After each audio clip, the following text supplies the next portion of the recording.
DTV es información, diálogo, análisis. DTV es federalismo, pluralidad de voces, libertad de expresión. DTV es todo lo que un país en democracia tiene que ser. DTV es tu voz en el Congreso. Este 2023 seguí eligiéndolo. DTV, el periodismo en el Congreso.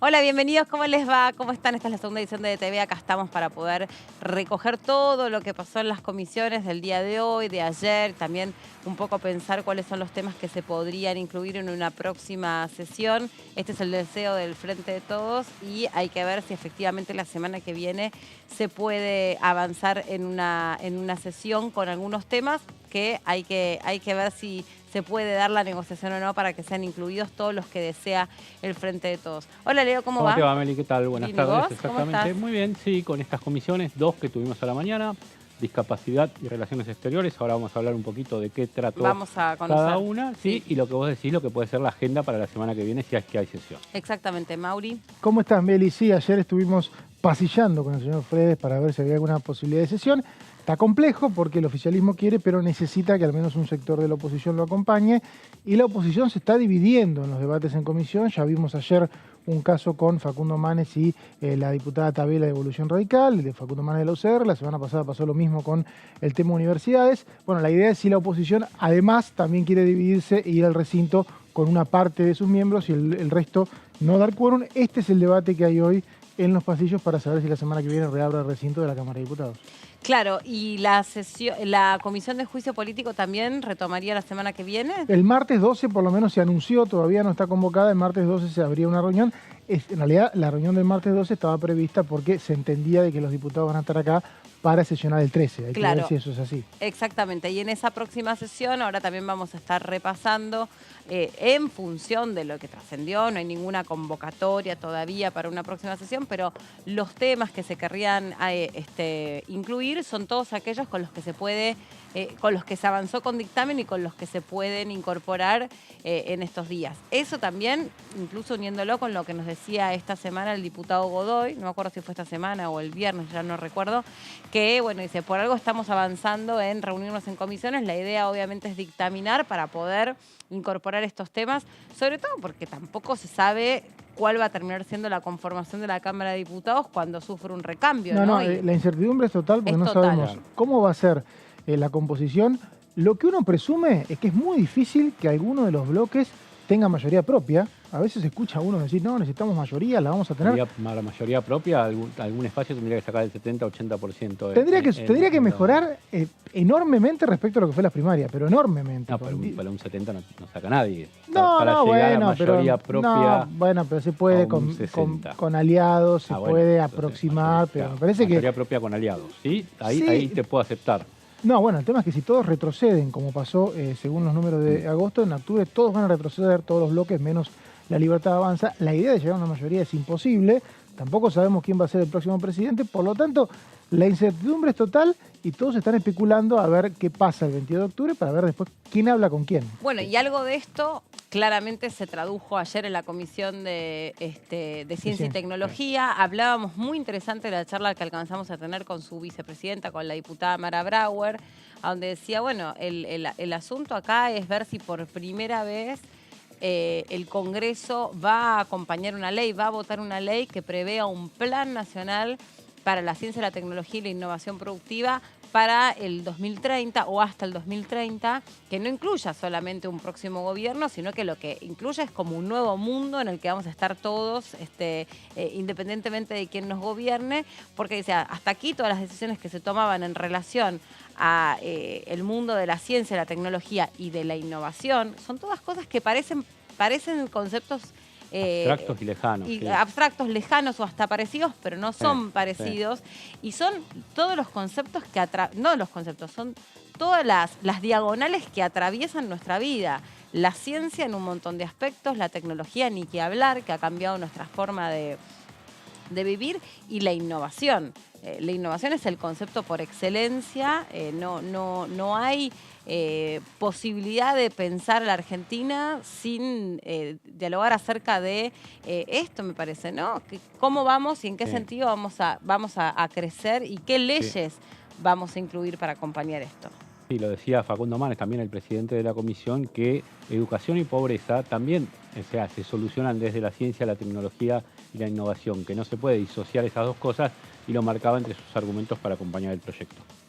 Bien, vamos a saludar ya mismo a Gonza, que está en lo que hasta recién fue la actividad de la Comisión de Relaciones Internacionales y Culto con el diputado Eduardo Valdés. Gonza, ¿cómo estás? Buen día.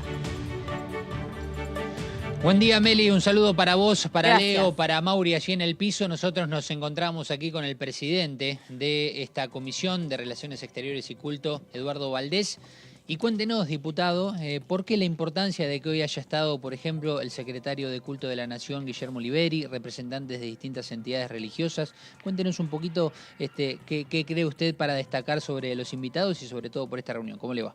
¿Cómo va? Bueno, un gusto. La verdad es que para mí ha sido una gran sesión de la Comisión de Relaciones Internacionales y Culto, porque en medio de esta campaña así tan dura, con que hoy hayamos aprobado un dictamen de la creación del Día de la Religión Evangélica el 31 de octubre, que es cuando Martín Lutero rompe con la Iglesia Católica de Occidente, hace 503 años, a mí digo que hay cosas que solo pasan en la Argentina y yo tengo orgullo de mi país.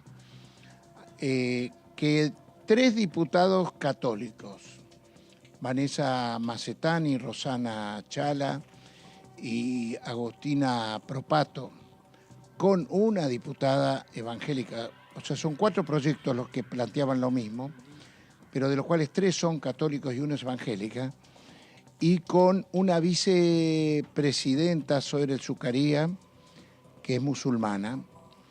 Hemos dado un ejemplo de ecumenismo, de interreligiosidad, y esto en el mundo no pasa muy seguido. Vemos que a veces las religiones sirven para matar, y ahí tomo las palabras del Papa Francisco cuando yo era embajador en el Vaticano. Él dijo un día públicamente: ninguna religión dice que hay que matar al que no tiene la misma religión. Eso no lo dicen, sin embargo vemos que eso sucede, y sucede mucho, y se acrecienta. Por eso en este país, que somos un crisol de razas y de fe, cada migración que ha venido a la Argentina ha traído su propia fe y la ha podido practicar. Entonces, para mí, hoy es un orgullo ver que en las múltiples convicciones religiosas plantearon la posibilidad de que la otra religión, la que no es de uno, sea la que se instituya el día. A mí es eso, y por eso valoro también la presencia del secretario de Culto y de los pastores de las distintas iglesias evangélicas que estuvieron hoy presentes. No es común. Me encanta que sea Diputados TV la que tome directo, porque esto hay que mostrarlo al mundo. Esto es convivencia de un gran país, no de un país que lo quieren desmerecer. Diputado Valdés, ¿cómo le va? Melina Fleiderman lo saluda. Melina, ¿cómo va? Un gusto. Bien, muchas gracias. Le quería preguntar también por el lugar que usted ocupa dentro del partido Frente de Todos y también por el lugar que ocupa dentro del Congreso de la Nación, ahí en la Comisión de Relaciones Exteriores y Culto. Digamos, ¿qué lectura hace de esta misa que hubo ayer en desagravio de lo que dijo el candidato Milei sobre el Papa y estos discursos que empiezan a escucharse, incluso lo que sucedió en la legislatura, a donde también parece que hay como reivindicaciones de discursos realmente muy peligrosos. Quiero saber qué lectura hace usted de todo estas horas tan vertiginosas desde lo político que se están viviendo y desde lo social. Bueno, casualmente frente a lo que está pasando en las últimas horas, a ver que acá en la Casa de la Política, en el Parlamento argentino y bajo las cámaras de Diputados TV se haya podido mostrar eso, creo que la agenda que nos arman algunos no es la agenda que se nutre la política ni el Parlamento argentino. Ahora, con respecto a lo que sucedió ayer en la misa en Cacupé, yo estuve presente y realmente me gustó las palabras del padre Pepe y de Paola y del padre Toto de Bedia, sí, y del padre Toto de Bedia, quienes fueron en su momento párroco y vicepárroco de esa iglesia de Cacupé cuando fue la crisis del 2001. Sí. Y ellos nos convocan a hacer propia la fraternidad, a hacer propia la cultura del encuentro, en contra de esta cultura del odio y del descarte. A mí me parece que la Argentina es eso y jamás ningún líder político puede insultar al líder religioso de una comunidad, me parece. Y a su vez, con respecto a lo que usted me dice en la legislatura, yo le digo, la Argentina tiene prestigio internacional.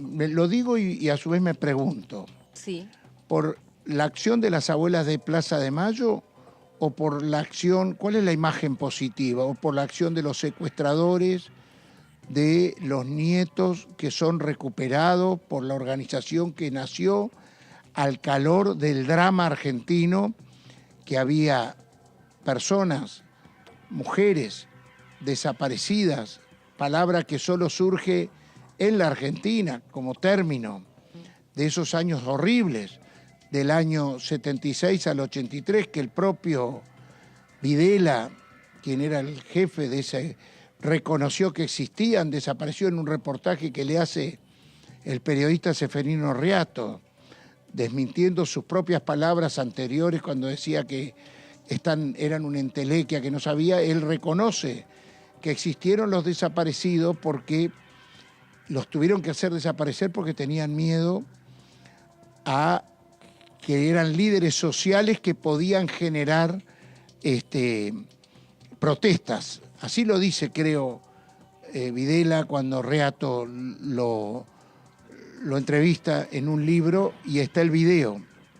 Entonces, yo creo que la Argentina, valorada en el mundo, tiene que ver con estas abuelas de Plaza de Mayo, con los nietos que se recuperan. En el mundo salen las noticias como buenas noticias, la recuperación de un nieto de una madre que dio a luz y la hicieron desaparecer, en condiciones de cautiverio horribles, como hemos leído.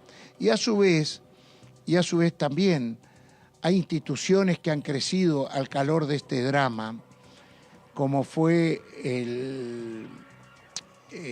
¿cómo se llama? El arqueológico, que casualmente, ay Dios, bueno, instituciones que han crecido, el hospital, cuando nace en el Hospital Durán, donde a partir de los genes, el hospital genético de datos. Sí, el banco genético. El banco genético de datos, sí. El grupo de arqueología forense. Exacto, que sirve para detectar si los cuerpos, no cuerpo médico forense, el cuerpo de antropología forense. Bueno, ya me voy. El cuerpo de antropología forense. Exactamente. Sí, qué trabalenguas, sí, ahí lo logramos. Y generan prestigio científico en la Argentina y en el mundo, y yo creo que ninguno de las personas o no sé, creo que esto es lo que genera un gran respeto de la Argentina, no lo otro, y a mí me parece que en eso hay el pacto democrático que está expreso entre el comportamiento de los actores de la política, del oficialismo y la oposición, desde Raúl Alfonsín, primer presidente de la democracia, hasta estos tiempos, nunca se han planteado esos mensajes. Entonces, bueno, me parece que es importante que los que no pensamos igual sepamos que es en lo que no podemos permitir que se resquebraje el sistema de la democracia argentina del 83 a la fecha. Diputado, en lo demás tenemos derecho a discrepar. Diputado, ¿cómo le va? Mauricio Cantando lo Sí. saluda. Hoy veía el tratamiento del Día de las Iglesias Protestantes y Evangélicas y me acuerdo que hace muchos años, por lo menos 5, que está pendiente en el Congreso el tratamiento de una nueva ley de culto, inclusive su vicepresidenta, Zoraida El Zucaría, cuando asume en 2019, dice siempre que tiene ganas de reformar un poco la ley vigente. ¿Qué cree usted? Sí, hoy se planteó este tema, se habló, y el secretario de Culto contó que había estado trabajando con algunos de los pastores evangélicos que estaban hoy presentes en el tema justo en el día de ayer, y creo que en los próximos días se va a resolver, hay como todo un acuerdo ya para poder aprobar esto. ¿A enviar un proyecto de ley? No hay un proyecto de ley. ¿Se enviaría un proyecto de ley del Poder Ejecutivo? Hay un proyecto de ley que hoy planteó, creo que Dina, que es autora de ese proyecto y que lo vamos a tratar. No del Ejecutivo, sino que sería el de Dina Resinowski. Veré que... Dame un segundo, Mauri. Ahí está, que está escuchando Eduardo, se está acomodando la cucaracha. Sí, no sería un proyecto del ahora Ejecutivo, escucho. no sería un proyecto del Ejecutivo, sino el que anunció hoy Dina Resinowski. No, a ver, las dos cosas. Por lo que dijo hoy Oliveri, estaban prestos en una reunión que habían tenido ayer con las iglesias evangélicas y con otras iglesias, y el proyecto de Resinowski, pero seguro que a fin de año, antes de fin de año, vamos a dar aprobación a la libertad religiosa, a la libertad de culto. Buen título ese. ¿Cómo le va, Valdés? Leonardo Fredes lo saluda.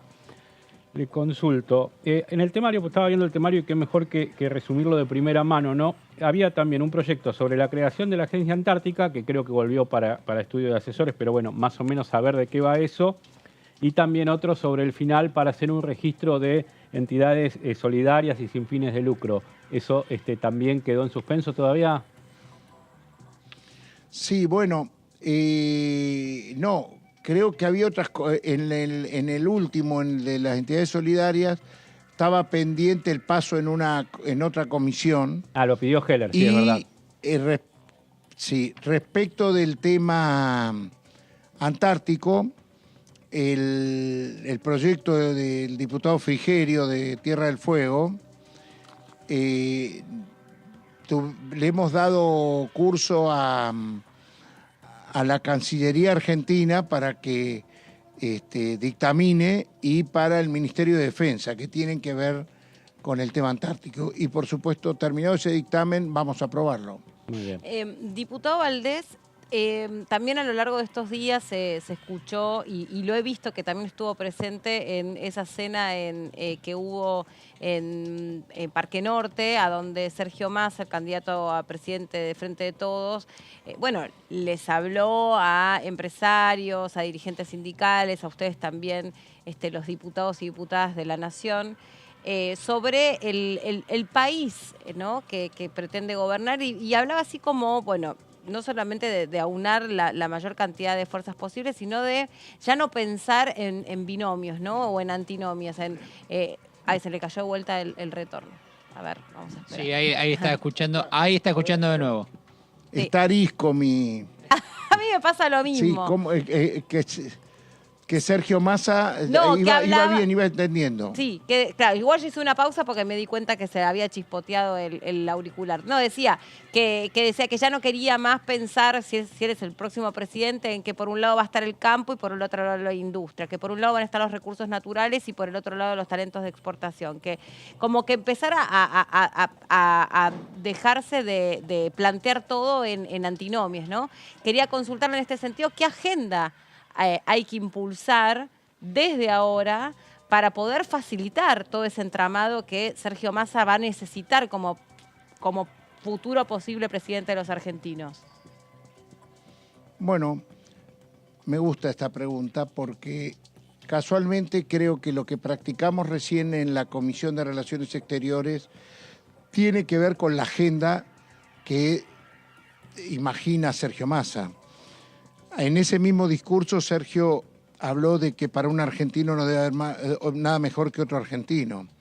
Creo que casualmente lo que tenemos que dejar es de enfrentar al campo con la industria, como bien lo dicen ustedes. La Argentina tiene la suficiente posibilidad de generar una gran industria y a su vez exportar alimentos de los que nacen en la Argentina y que el mundo reclama. No está en contra una de otras. Tampoco ya deberíamos dejar de lado antinomias que nos llevan peronismo, antiperonismo, radicalismo, antirradicalismo. Me parece que el país que nos merecemos es un país de convivencia. Lo que está en riesgo a veces por algún sector es la convivencia de todos. Entonces, a mí me da la sensación que eso es lo que tenemos que estar meditando en estos tiempos antes de poner el voto, ¿no? El convivir, bueno, es interesante. el llevarnos bien con el que no piensa como yo. Sí, porque también le quería preguntar en este sentido, ya que hablaba de esta palabra tan importante y a veces tan vapuleada, que es la convivencia o el respeto por aquel que piensa distinto. Hoy más temprano en otro orden de entrevistas, conversaba con la colega Miriam Lewin, que hoy por hoy es la defensora del público, sobre una investigación muy interesante que ella llevó adelante, donde detectó que un grupo de represores argentinos en los finales de los 70, en el 79, ella lo puede situar, viajaron a Sudáfrica y llevaron este modus operandi de los vuelos de la muerte que se aplicó durante el apartheid. Bueno, y hablando de todo un poco, ¿no? Le preguntaba a ella si cree que a la luz de todo lo que se está escuchando y de personas que incluso pueden robustecer esos discursos con su voto, esto me parece que es el peligro de esto que estamos conversando, si hay que sancionar, si hay que ir hacia una ley que piense sobre la sanción de los discursos de odio o de las reivindicaciones terroristas o de los negacionismos, ¿no? Digamos, si hay que ir a revisar con una ley aquel que dice incluso hay que eliminar al adversario, discursos cargados de descalificaciones y de odio. Bueno, ¿qué hay que hacer con eso? Yo creo que hay algunos tratados internacionales. Yo creo que hay algunos tratados internacionales que hemos aprobado que permiten trabajar en esto que dice Miriam Lewin, ante quien me saco el sombrero, porque lo que usted ha dicho, Miriam ha sido una detenida desaparecida, casualmente, en la Escuela de Mecánica de la Armada, y ha dedicado su vida a contar las atrocidades y las barbaridades que se vivieron dentro de la Escuela de Mecánica de la Armada, y a su vez, junto con un fotógrafo italiano, fueron los que descubrieron cuáles eran los aviones que se usaban para los vuelos de la muerte. Uno de ellos es el que se ha traído ahora, ¿no? Sí. Así que mientras existan las Miriam Lewin, hay que escucharlas, visibilizarlas, ponerlas en la TV como lo han hecho ustedes, y que el nunca más tenga fuerza, ¿no? Y por supuesto tenemos que ver cuáles eran los tratados. Hay un tratado que yo estoy seguro que no se pueden decir estas cosas. Hay. Les prometo que en 2 o 3 días se lo digo. Bien, gracias, diputado Valdés. Sabemos que tiene una agenda bastante cargada y complicada, así que realmente agradecidos de su generosidad y de su tiempo. No, gracias a ustedes. No, y la importancia que Diputados TV registre esto, que se registró hoy, porque para que vean que la política a veces, mire, lo tengo enfrente al diputado Luis Di Giacomo, que es otro ejemplo de presidente de una comisión que yo participo, que es la Comisión de Discapacidad, que también nos reunimos hoy, y que la transversalidad, la famosa palabra esa transversalidad, es practicable absolutamente en esa comisión. Así que a veces, hoy han sido, si ustedes grabaron las dos... No solo que lo grabamos, sino que lo transmitimos en vivo. Por eso, transmitieron en vivo las dos, la sociedad puede mirar qué distinto es a veces lo que sale afuera de lo que pasa dentro de la casa, ¿no? Completamente. Porque no suceden los comportamientos de oficialismo y oposición afuera por ahí como se practica acá, que es donde la que vale, ¿no? Completamente. Diputado, gracias por su tiempo. Gracias a ustedes. Gracias. Gonza. Bien, Meli, sí, hoy quería sumar que fui testigo de esto que menciona Valdés, que en algún momento se han trabajado, y él mismo lo ha mencionado, con una asesora de la diputada de la Sota, si mal no recuerdo, de Córdoba, que le pidió una modificación de un proyecto de Valdés, y Valdés, por más que él estaba seguro que esto se iba a aprobar, pidió que vuelva a trabajar en asesores, y de esta manera el proyecto va a continuar, va a seguir su curso seguramente en la próxima comisión, pero con una modificación de una diputada opositora, en este caso, para que entendamos de lo que hablaba y mencionaba Valdés respecto a este trabajo mancomunado entre el oficialismo y la oposición, y que se puede trabajar más allá de que afuera se cree que todo es disputa y grieta. Gracias, Gonza, por tu trabajo. Un placer, Meli. Un saludo grande para todos.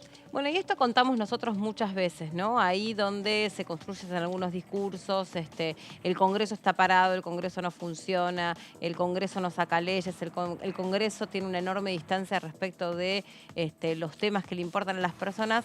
Claro, yo lo entiendo cuando solamente te muestran, por ejemplo, algo que es absolutamente importante y que por lo importante también a veces se traba más, que son las sesiones. Pero nosotros en esta pantalla lo que hacemos también es mostrar de manera directa y transparente cuál es todo el recorrido del trabajo alrededor de una ley y de pensar los temas que en definitiva nos afectan la vida cotidiana en mayor o en menor medida, pero siempre de eso se trata.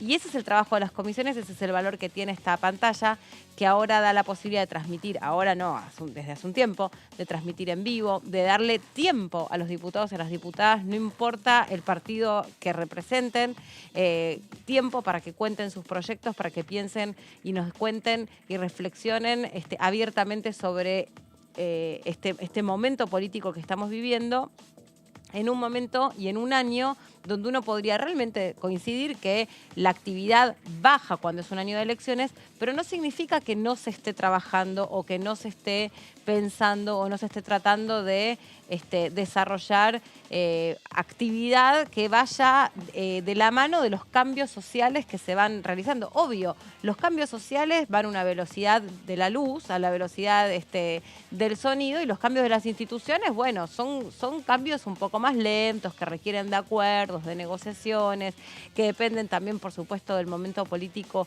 y social que se está viviendo. Por eso, ayer se vivió, y ahora lo vamos a repasar en un ratito, lo que se vivió en la Comisión de Ciencia y Tecnología, con un tema de tanta actualidad y que uno podría haber dicho, che, esto le tiene que importar a todos, no importa quién sea el próximo presidente, va a necesitar un plan de la ciencia, la tecnología y la innovación, y otros temas como el que ahora nos va a contar Leo, que es el que se trabajó hoy en la Comisión de Relaciones Exteriores y Culto, que contó con la participación del secretario de Culto. Claro. Así que bueno, contanos vos, Leo, en detalle qué se habló, qué se debatió, y después vamos a seguir adelante con las otras actividades. Sí, justamente Guillermo Oliveri, el secretario de Culto, estuvo en la Comisión de Relaciones Exteriores explicando un poco la política de su área y lo que tiene que ver con estos dos proyectos, uno de los cuales se aprobó, es el de la soberanía de la plataforma continental. Bueno, justamente lo explicó la diputada Mabel Caparrós, que es su autora, y la otra que decía que estuvo presente Olivieri fue el tema del Día de las Iglesias Evangélicas y lo que un poco adelantaba Eduardo Valdés, el presidente de la comisión, al final de la reunión, lo que tiene que ver con una nueva política de culto por parte de la República Argentina. Pero vamos a uno de los primeros dos proyectos aprobados que pasaron ahora para que puedan ser debatidos por el plenario de la Cámara, si es que se reúne la semana próxima o cuando finalmente lo determine la agenda de los legisladores. Se trata de un proyecto de la diputada Caparrós que tiene que ver con declarar el día de la creación de la plataforma continental de la República Argentina, y es en conmemoración al trabajo ininterrumpido durante más de 20 años realizado por esta Comisión Nacional del Límite Exterior de la Plataforma Continental, así se llama, se resume COPLA, y depende del Ministerio de Relaciones Exteriores y Culto, que permitió en esos 20 años la demarcación de la Plataforma Continental y de esta manera la reafirmación de nuestros derechos de soberanía. Una de las victorias diplomáticas más grandes que se recuerden, sí. Pasó entre 2009 y 2000, creo que en marzo de 2016 se anunció. Lo que consiguió un grupo de diplomáticos argentinos es que la Convención del Mar, la que responde a la ONU, delimitara el límite argentino más extenso que lo que habitualmente estaba, en lo que es la plataforma continental, que la plataforma continental es tierra y mar, en este caso sería mar. Sí. Eso de alguna manera aumenta los argumentos para reclamar la potestad de las Islas Malvinas y le permite al Poder Ejecutivo, si así lo pudiera, a defender el límite argentino, que a veces está muy atacado por barcos que vienen a pescar en lo que es la zona de 200 millas. Pero bueno, esto para mí es de las victorias más grandes que hay, y si bien hay un proyecto de ley aprobado por este Congreso que de alguna manera ratifica ese límite, el común de la gente no lo celebró nunca, y el común de los políticos, me animo a decir que tampoco, obviamente sí acá en el Congreso, pero no se habla mucho de este tema. Pasó muy desapercibido, y si vos mirás los dos mapas, lo que era antes y lo que quedó después de que haya trabajado sumamos esta comisión, territorio. Es buenísimo. Territorio marítimo, claro. Sí, totalmente. El Poder Ejecutivo Nacional propiciará actividades académicas y educativas de difusión y concientización sobre la importancia que representa esta demarcación de la plataforma para nuestro país. Ahí está un poco lo que decís vos, de que se dé difusión y que se sepa, y lo importante que fue este logro, que llevó nada menos que 20 años elaborarlo y luego aprobarlo, que lo aprobaran los organismos internacionales. O sea, no es una tarea sencilla de una línea más en el mapa y ya está. Tiene toda una cuestión técnica. Mucho estudio de derecho internacional ahí. Claro, exactamente, comparativo, ver qué hacen otros países, no chocar con otros intereses. Bueno, finalmente se logró avanzar con eso. Vemos la siguiente placa.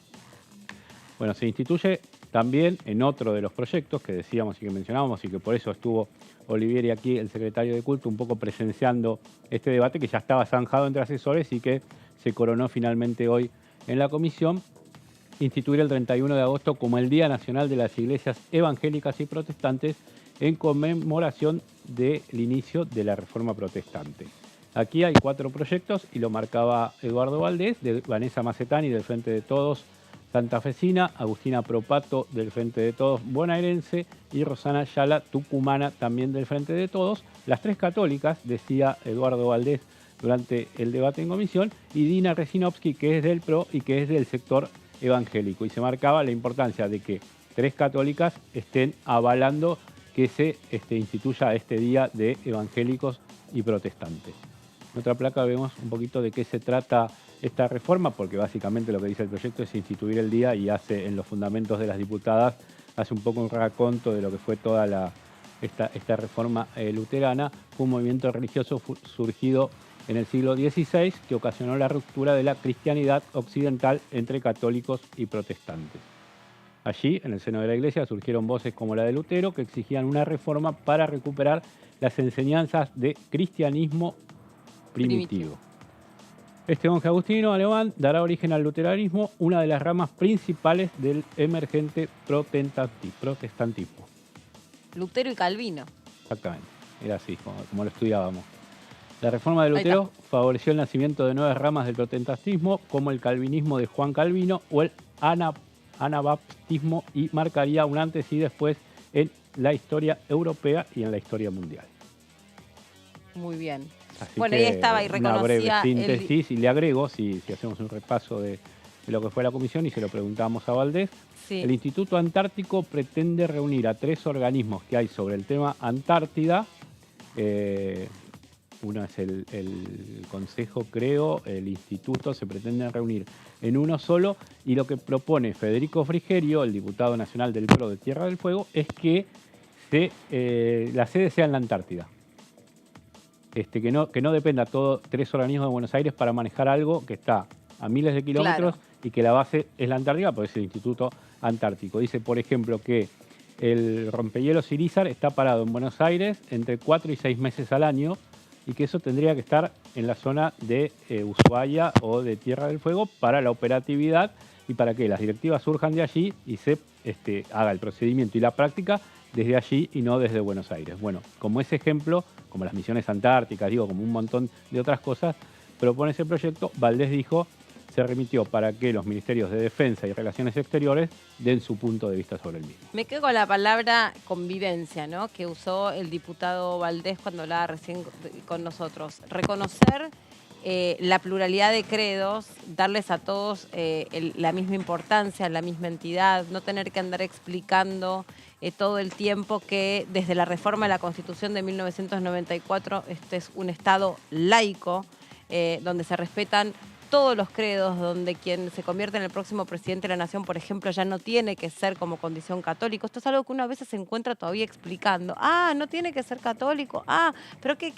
Pero ¿puede profesar otra fe? Sí, se puede profesar la fe que uno quiera, se puede creer en lo que uno quiera, pues este es un país laico donde están reconocidos todos los credos y todos los cultos. Y respetar a todos, ¿no? Porque a veces ahora hay toda una movida donde se respetan por ahí algunas religiones y no otras. Eso también es muy peligroso.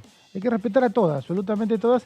Y de alguna manera lo que hoy contaba Valdés es que esta Comisión de Relaciones Exteriores y Culto permitió mostrar ese respeto y se está avanzando, y me parece que ese fue el anuncio. Fredes no ocultó su euforia titulera, sí, y dijo, se está avanzando en una ley de culto que ponga sobre papel, Valdés mismo anunció que una ley de culto que ponga sobre papel estas modalidades de respeto a todos los cultos. Esto va a incluir inclusive las ayudas que el Estado les dé a todos los cultos, ¿no? Que eso también está un poquito retrasado. Tampoco es que hay tanta ayuda del Estado como a veces se cree, pero una ley de alguna manera podría aclarar un poquito todo eso, ¿no? Sí, tuvimos un presidente musulmán y acordate todo el debate que había generado en su momento.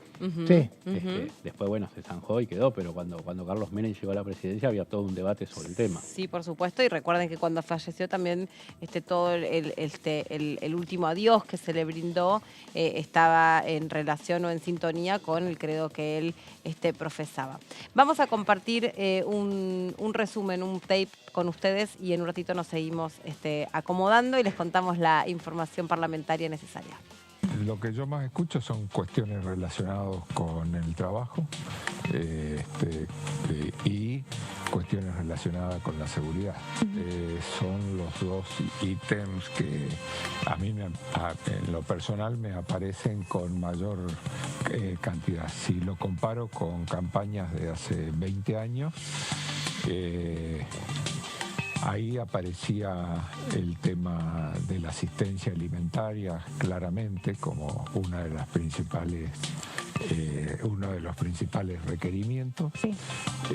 Eso comenzó a descender abruptamente cuando la Argentina dejó de pagar la deuda externa en el 2001, el 2002 y más claramente cuando se impuso la asignación universal por hijo, la AUH, y cambiaron las demandas. Ahora las demandas, a mi criterio, o lo que yo recibo, están más relacionadas con el mundo laboral y con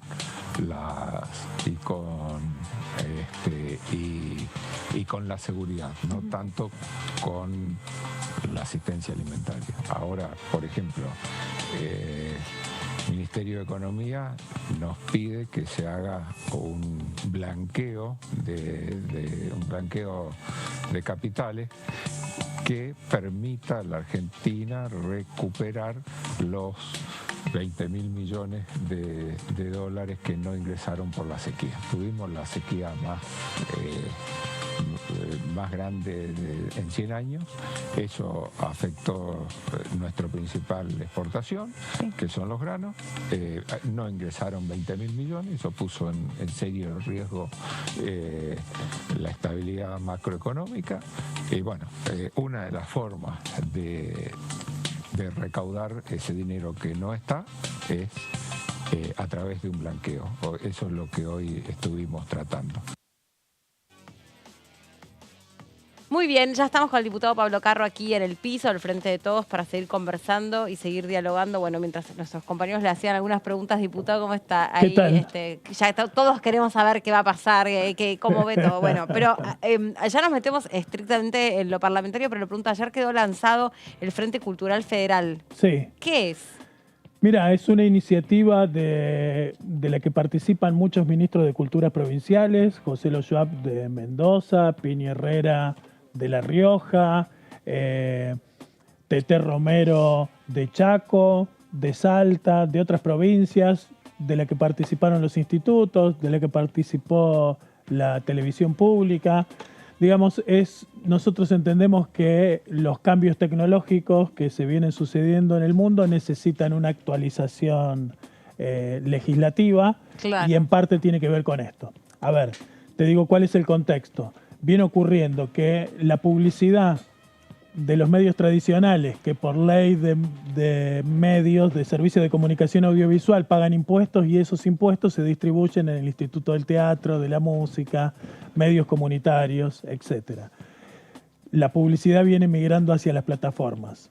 Primer punto. El segundo punto es que las formas de ver películas, de escuchar música también migró, ya no es de modo tradicional, sino que también están en las plataformas. Estas plataformas son plataformas transnacionales que no tienen radicación en la Argentina y por lo tanto no pagan impuestos en la Argentina. Entonces tenés dos fenómenos que hacen que los institutos de la cultura que tienen sus asignaciones específicas vean sus ingresos reducidos. No, y esto te lo cruzo con, perdón, que te tuteo, perdón. Por favor. No, y además que tuteé, así me mandé. Bien. Mejor, si no me levanto y me voy. Bueno,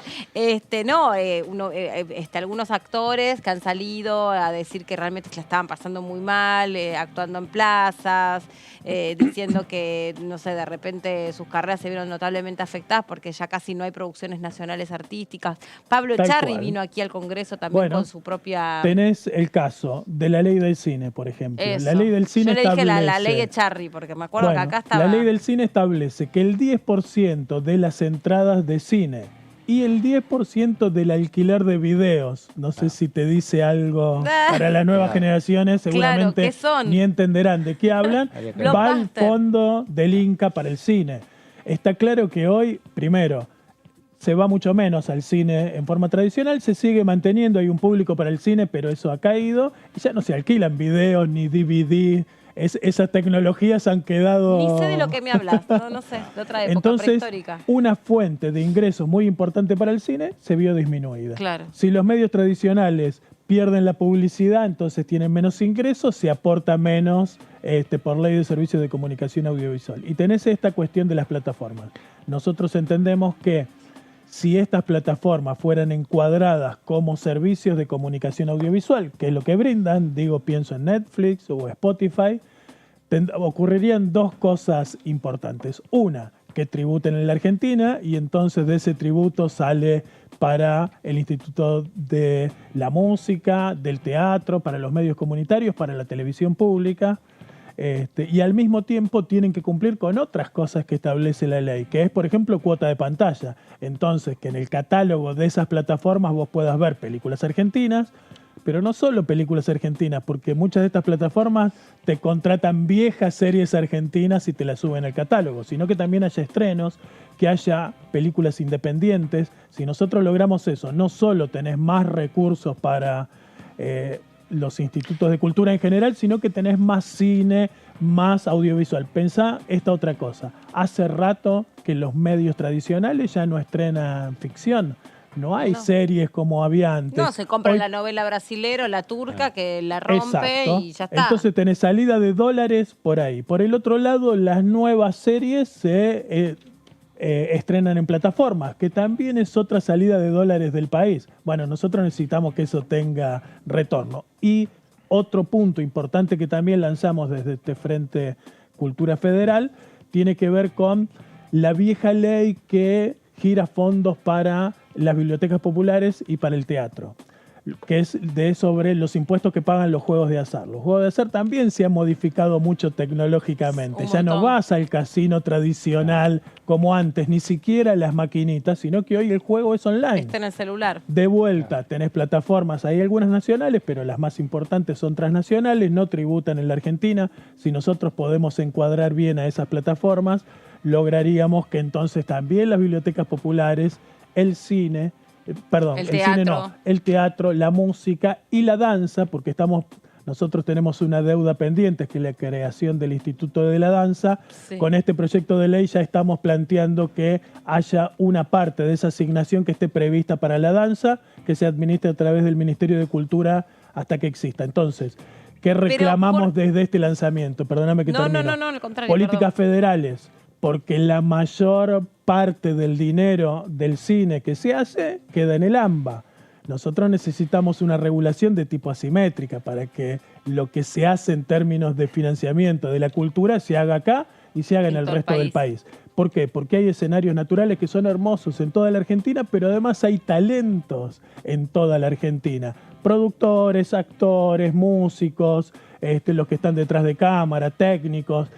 Nuestra Argentina es muy diversa, entonces nosotros necesitamos que ese financiamiento y fomento para la cultura tenga un carácter federal y un carácter asimétrico, de modo tal de que no vaya la torta a los lugares a los que habitualmente van, sino que tenga una distribución diferente. Diputado, hace mucho que se habla en este Congreso, usted es diputado hace bastante también, de regular las plataformas, y es un tema, porque hay compromisos inclusive internacionales, las plataformas saben inmiscuirse en ciertos tratados que hay en la Organización Mundial de Comercio, y por lo tanto inclusive Europa esto lo trata en forma orgánica desde la Unión Europea. Ningún país pudo hacer una regulación propia, sino que necesitó de una presión geopolítica muy grande. ¿Cómo vamos a hacer nosotros? Bueno, mira, esto es algo que viene avanzando en el mundo lentamente. Es cierto que la Comunidad Europea es la que más avanzada está, que de todos modos recién está en su fase, dictaron las leyes, pero están recién tratando de aplicarlas. En Australia tienen sus conflictos, México se ha ocupado, Brasil lo está haciendo. Me parece que esto es una cuestión que se generaliza. Lo ideal, si pudiéramos tener un acuerdo internacional vía Naciones Unidas para que todas estas plataformas tributen de una manera centralizada y se distribuya generalmente en todos los países, sería un camino. Si no, es el de la soberanía. Nosotros, en un momento tan difícil de la Argentina, donde los dólares son tan necesarios para pagarle al Fondo Monetario, pero también para el intercambio comercial, las plataformas son la salida de dólares directos de todo tipo, porque vos fíjate que pandemia para acá, todo aquel que inició su microemprendimiento de vendo empanadas o torta, lo publicita a través de las redes. Entonces esa publicidad también son dólares que se van al exterior. Yo creo que eso es lo que se llama una tasa digital. Porque el planteo que estaba haciendo yo de encuadrar en los medios audiovisuales va para Spotify, va para YouTube, va para Netflix. Pero yo creo que Uber, Rappi, etcétera, etcétera, también debieran pagar su tasa digital. Si nosotros logramos que esos fondos vayan al ENACOM, o vayan al FOMPEC, o vayan a la economía del conocimiento, que es algo que permite muchos ingresos del dólar para el país, estamos colaborando no solo con fortalecer nuestro sistema cultural, con mucho trabajo para los argentinos y argentinas del sector, sino también en el ingreso de dólares clave para sacar el país adelante. O sea que estos temas que parecen difíciles de realizar, que tienen enemigos muy poderosos porque las grandes plataformas tienen mucha capacidad de lobby, se vuelven imprescindibles si queremos sacar el país adelante. Le quería preguntar también por la Comisión de Ciencia y Tecnología para ver costó sacarlo, finalmente se necesitó que Facundo Manes y Daña Tabela del Radicalismo y de Evolución Radical apoyaran este proyecto, incluso generando algún ruidito en Juntos por el Cambio. ¿Cómo ve la posibilidad de que este proyecto avance y qué importante es para el país? Bien, ahí hay varios elementos, ¿no? El primero, sacarme el sombrero y felicitar a Facundo y a Daña, porque efectivamente entienden que hay políticas, que las políticas científicas no son políticas partidarias y que los objetivos que nos trazamos para la ciencia, la tecnología y la innovación tiene que ser una política de Estado en la que es necesario acuerdo de todas las fuerzas políticas. Y yo te diría que la inmensa mayoría de las fuerzas políticas que están en el Congreso están de acuerdo, solo que hay algunas que entienden que es un momento de votar en contra de todo y no dejar que el oficialismo pueda avanzar, y eso impide que tratemos un proyecto que viene aprobado por unanimidad del Senado, pero que además fue discutido con todas las jurisdicciones científicas de todo el país. Es decir, que viene con un consenso desde la base y desde el sistema científico-tecnológico, no siquiera un consenso construido en la Cámara. Gracias a Facundo, que convocó a la sesión, y a la participación de Daña, pudimos dictaminar. Y eso ya nos pone un poco más cerca del tratamiento. Yo creo que esto fija líneas estratégicas para el desarrollo de la ciencia en la Argentina. Hay 3 leyes para mí claves. La que aprobamos en 2021, que fue de financiamiento creciente para llegar al 1% del PBI en 2032. Esta que fija los lineamientos hasta el 2030, y un proyecto de mi autoría que estoy pidiendo que se trate, que es para establecer un régimen de becarios. En la Argentina, en el CONICET participan, debe haber unos 12.000, 13.000 becarios en la Argentina. Una beca es una beca, no es un trabajo. Pero si te enfermas, si sos mujer y tenés un niño, ¿sí? Esas son cosas que se han ido teniendo en cuenta. Lo que nosotros estamos proponiendo es que, primero, cobren un estipendio más al año que emule el aguinaldo, que puedan hacer aportes para la obra social y tener obra social, algo que ya está resuelto por el Ministerio, pero que creo yo habría que establecer por ley, y al mismo tiempo que hagan aportes aportes laborales para la jubilación. Porque antes los investigadores eran jóvenes, pero ahora las leyes permiten que uno ingrese a la carrera de investigador con una edad mayor. Si vos te pasás como becario 5, 8, hasta 10 años en algunas ocasiones, 8 puede ser normal, son 8 años que trabajaste, pero que no era considerado un trabajo y no hiciste aportes. Después tenés que conseguir los 30 años de aporte para jubilarte. Bueno, acá una parte pone el Ministerio, el Estado, otra parte ponen los propios becarios, y de este modo entonces hacen aportes para la jubilación. Me parece a mí que con este incremento del sistema de ciencia y tecnología, con este plan 2030, fortaleciendo la situación de los becarios, creo que ponemos a nuestro país en inmejorables condiciones para que todo lo que es sistema productivo en la Argentina permita agregar valor, y que de vuelta es la posibilidad de ingresos genuinos de dólares, porque sabemos que el sistema científico argentino tiene hallazgos importantísimos.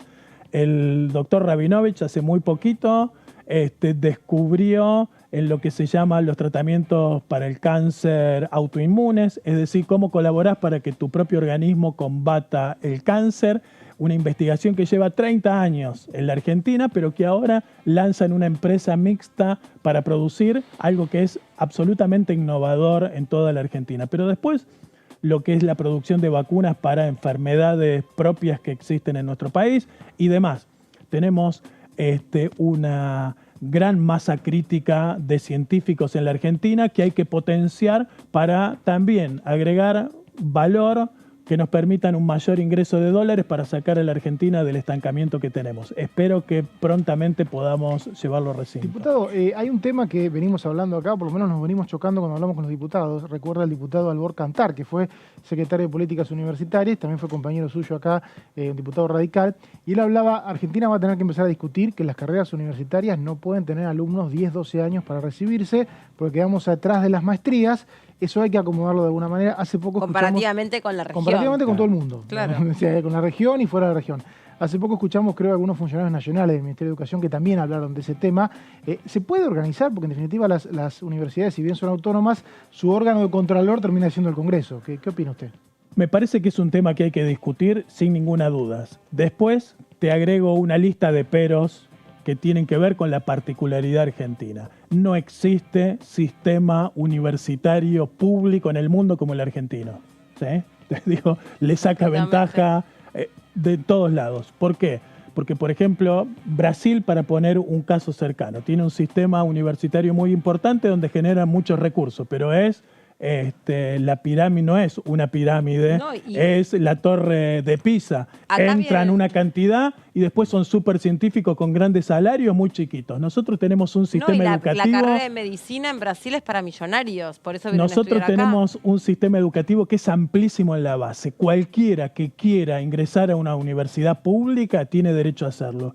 En mi opinión personal, si esa persona se pasa 10 años en el sistema y no obtiene el título, igual sale mucho mejor que lo que entró. No es un dinero que se pierde. Yo creo que establecer criterios de rentabilidad, de eficacia para el sistema educativo, creo que es un error.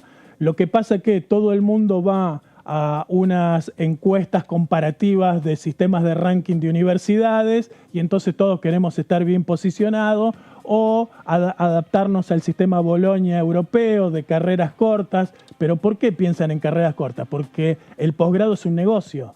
Claro. Entonces vos haces una carrera corta y después andás a pagar afuera para estudiar.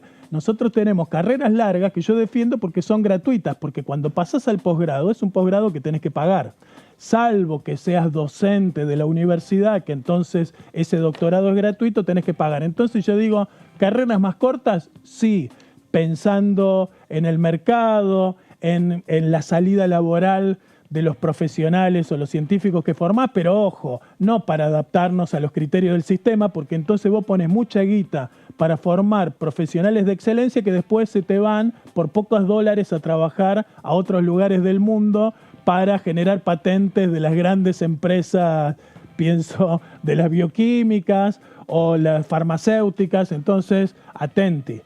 Nosotros tenemos que pensar en formar los profesionales que necesita nuestro propio país. Nuestro país además tiene una tasa de estudiantes que vienen de otros países que es muy chica.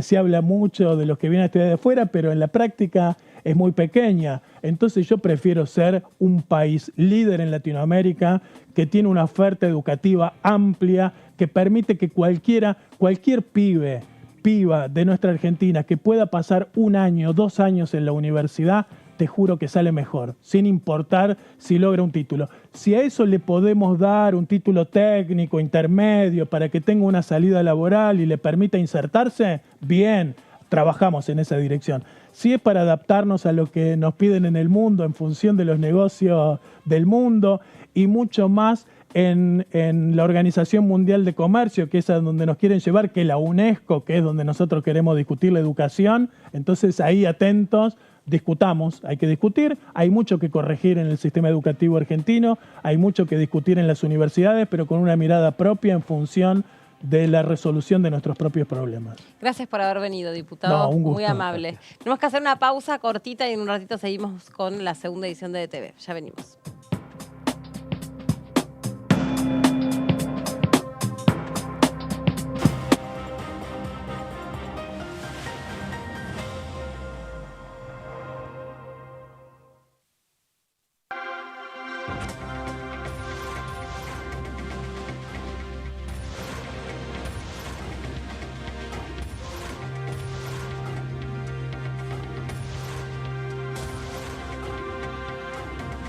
Ellos son tu voz en la segunda edición. DTV, el periodismo en el Congreso. ¿Cómo le va? Esto es el análisis por aquí por DTV. Lo que yo escuché por parte de las autoridades de aerolínea es inobjetable, ¿no es cierto? Presentaron números, presentaron datos, presentaron todo lo que tiene que ver con el funcionamiento de la compañía. Así que en ese sentido me pareció satisfactorio el informe que se hizo. Yo creo que dejó clara la imposibilidad que tenemos de acordar un dictamen que digamos, de alguna manera busca equilibrio, ¿no?, entre el propietario y el inquilino, porque, digamos, tampoco sirve beneficiar solo a quien alquila, porque los propietarios contraen la oferta. DTV, el análisis, de lunes a viernes.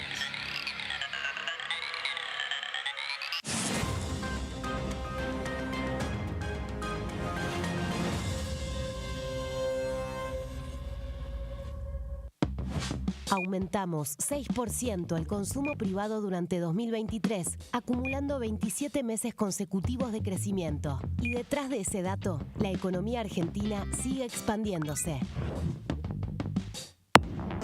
Hola, bienvenidos a una nueva jornada del resumen de Noticias Parlamentarias.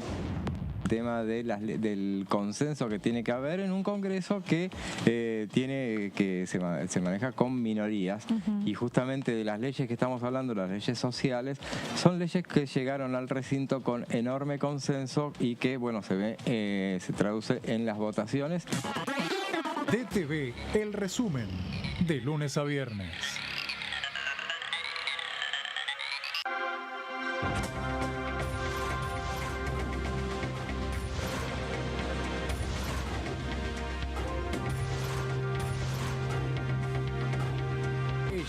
Son tu voz en el análisis.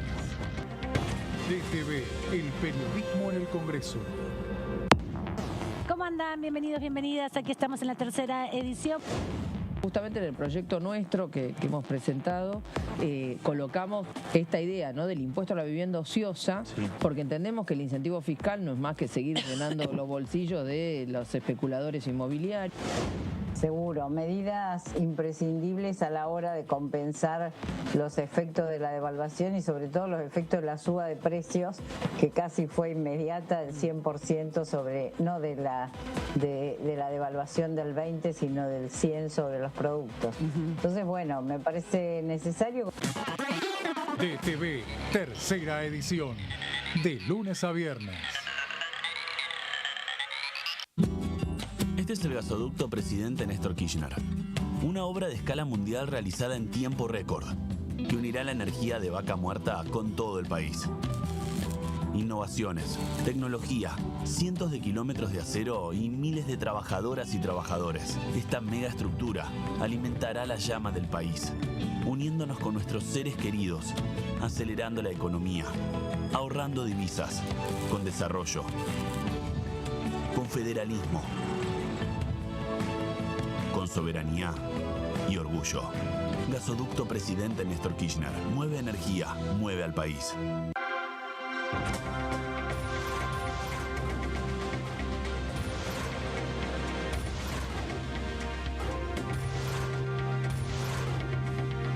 Ellos son tu voz en la tercera edición. DTV, el periodismo en el Congreso.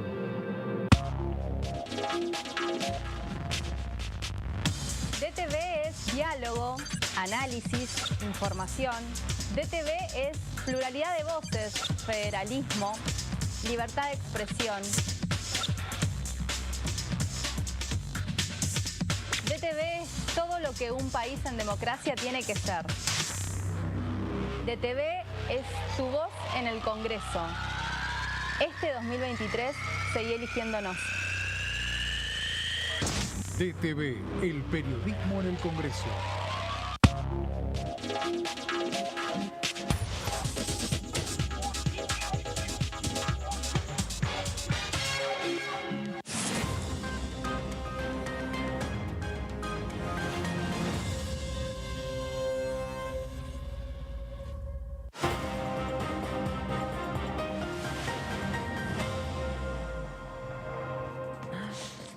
Acá estamos después de la pausa, nos estamos acomodando. Hoy tenemos un ritmo, chicos, vertiginoso. Agárrense porque estamos... Lo de Lorena hoy es Lorena, nuestra trabajo, productora, y todo el equipo, por supuesto. Guille, el incansable Guille, que persiga a los diputados por es nuestro sabueso. Es nuestro sabueso de diputados. Diputado Cacassi, ¿cómo le va? Muy bien, lo ubica Guille, ¿no? Nuestro productor. Claro que no lo larga, le hace la marca personal. Lo que pasa es que a mí me gusta venir acá, lo de salir por Zoom no es tan entretenido. A mí también me gusta más. Cuando estoy acá en Buenos Aires. Totalmente. Lo recibimos con un poco de frío, lo único. Eso, perdón. Está terrible el día hoy. Sí, estaba frío. Acá en el estudio, ¿no? No, acá está espectacular. Bueno, ¿va a haber una próxima sesión la semana que viene? Sí, en principio está estipulada para el día 19. Hay que ver, se corrió unos días. Es la idea de convocarla del oficialismo, ¿no? Una sesión especial, hay que ver qué temas se involucran ahí. Creo que probablemente va a estar el blanqueo que han dictaminado y que buscan tratarlo en recinto. probablemente esté también el tema de aerolíneas con esta ley que se busca sacar, que para mí es un sinsentido constitucional. ¿Por qué? Arranquemos ahí tranquilos, livianitos. A ver, ¿por qué un sinsentido? Y quieren reescribir la Constitución, porque la Constitución establece las mayorías para sancionar las leyes. Y la Constitución dice mayoría absoluta de los presentes. Entonces, buscar en una ley decir que para vender el paquete accionario de Aerolíneas Argentinas se va a requerir los 2/3 de los diputados, mañana puede venir otra ley y derogar eso y entonces no tiene ningún sentido. Hasta un DNU puede ser. Hasta un DNU puede derogarlo. Sí, yo a los que hicieron ese proyecto con Máximo Kirchner encabezándolo les diría que lean la Constitución primero, porque es una burrada lo que han presentado. Veo que quieren ponerlo como gesto de decir, bueno, que no vayan a privatizar, pero que se queden tranquilos que quien privatizó Aerolíneas fue el PJ primero. Y además hay un sentido que tiene la Constitución en poner la mayoría absoluta. La mayoría absoluta es lo que garantiza que haya participación democrática. El principio de la mayoría es el principio fundamental de nuestro sistema. Porque si no, cuando vos requerís supermayorías, también ocurre que gana la elección un gobierno, como va a pasar ahora en octubre, ese gobierno construye una mayoría para gobernar y después una minoría tiene de rehén al gobierno por no querer votar determinada ley. Sí. Lo que corresponde es que lo que el pueblo argentino vote en octubre sea lo que sea en función de las empresas públicas y en particular de Aerolíneas Argentinas, esa decisión se puede después confirmar en el Congreso por mayoría absoluta de los presentes, que es lo que dice la Constitución, de aerolíneas, y no por 2/3. Perdón que te interrumpí. Hablando de Aerolíneas Argentinas, ese día cuando vino un responsable de Aerolíneas Argentinas, que es un ex colega nuestro, que se encarga del área de comunicaciones, que venía como a poner un poco la aerolínea en números, ustedes se levantaron y se fueron. ¿Por qué? No, nosotros no estamos de acuerdo con eso, el proyecto, con la información. No recuerdo qué pasó ese día, pero eso. El proyecto en sí, nosotros estamos en desacuerdo porque, como te digo, no podemos estar reescribiendo la Constitución y cambiando las mayorías. Luego, los números de la empresa son pésimos. Es decir, si vos ves la cantidad de empleados que usan por avión, está por encima del estándar de cualquier aerolínea del sector privado. Y por eso es que la empresa tiene déficit y pierde plata. Para mí la discusión no es tanto de si pública o privada, sino que no puede ser una empresa deficitaria y que pierda plata, porque vos tenés un Estado que es deficitario, 50% de pobreza, y después estás gastando 2 millones de dólares diarios para financiar los pasajes que usan el 3% de la población de más recursos. ¿Y cómo viaja el resto de la gente por el país? Porque, por ejemplo, con previaje, con todo esto, tienen récord de viajes por todo el país. No, pero la gente pobre no viaja en avión. Los que viajan en avión son los que tienen mayores recursos, la clase media alta y la clase alta. Gente que en general se puede pagar el pasaje de avión perfectamente. Y vos fíjate o viaja con las low cost. Claro, ¿y por qué las low cost son más baratas? Pues son más eficientes en la operación de sus costos. Tienen muchos menos empleados por avión de lo que tiene Aerolíneas. Entonces, Aerolíneas con subsidio y todo el Estado termina teniendo precios más caros que el resto de las aerolíneas. Entonces, lo que hubiera correspondido en el país era abrir la política de cielos abiertos, abrir los mercados, generar que haya competencia, generar que haya más low cost, o sea, y que con no eso haya bajar los precios. Aerolínea de bandera. Puede haber una aerolínea estatal, pero tiene que competir con el resto. Lo que no puede haber es una aerolínea estatal que pierda plata, que sea ineficiente, que tenga una enorme cantidad de empleados innecesarios y que el Estado, y con eso estoy diciendo los que pagan los impuestos, lo estemos subsidiando para que aquellos que ya tienen recursos y pueden pagarse el pasaje de avión, le estemos nosotros pagando el pasaje de avión. Eso es lo que no tiene ningún sentido. En un Estado como el nuestro, con tan pocos recursos, la poca plata que hay que asignarla en quienes menos tienen y quienes más precisan.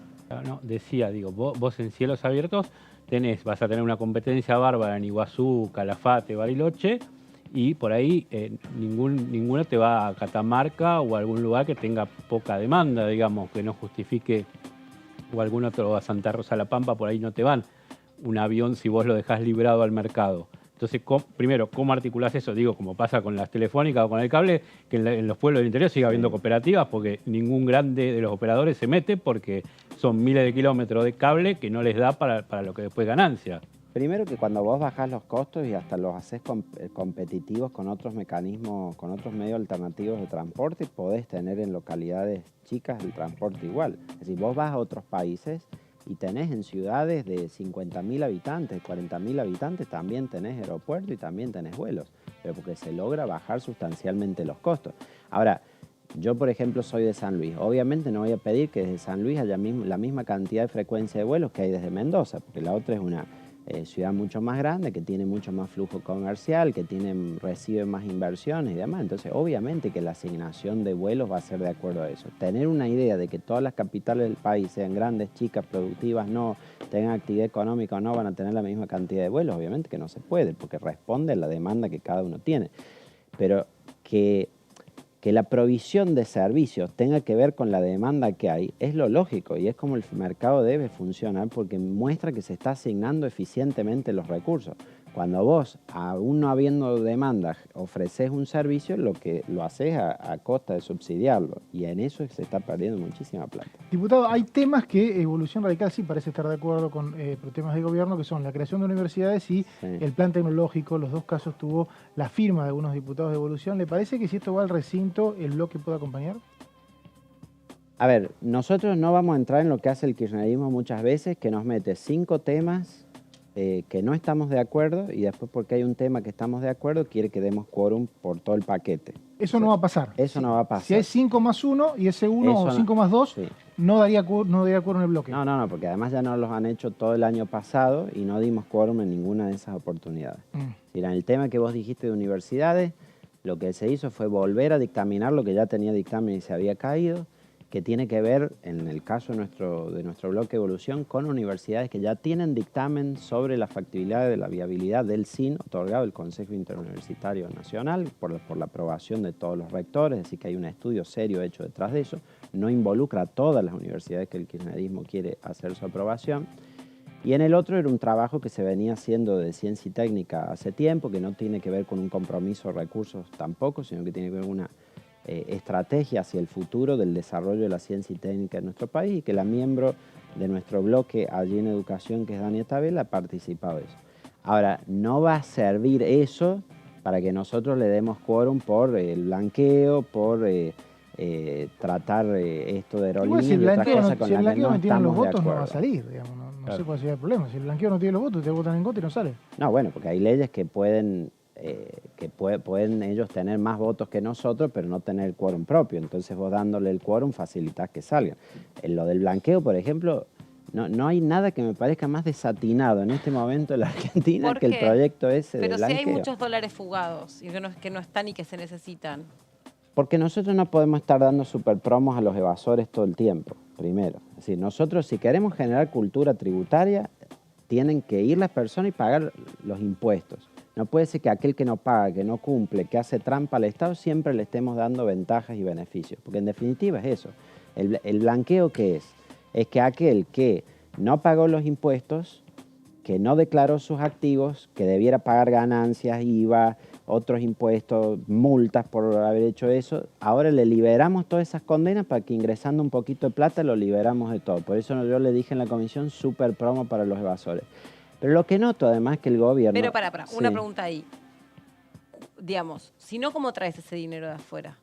Porque nadie voluntariamente, si ya tomó la decisión de fugarlo, va a decir, no, tenés razón, mejor lo llevo al país y tributo. No, porque se lo están sacando... Pero la FIP tiene poderes de fiscalización y puede sobre eso poner multas, sobre eso puede iniciar juicios. Pero por ahí... Pero digo, evidentemente si están debatiendo... Si vos estás todos los años poniendo... Espera, una lógica, no una lógica, un razonamiento, decime si estoy en lo correcto o no. Yo también me pregunto esto, ¿no estaban estas herramientas para traer los ahorros que están exteriorizados o fugados? Porque digo, más que un blanqueo, lo que haría es ir y buscar al tipo que fugó el dinero y penalizarlo. Pero evidentemente, o no son buenos esos instrumentos o hacen falta más. No los usan, hay muchísimas herramientas, instrumentos que tiene la FIP de lucha contra la evasión que no lo usa.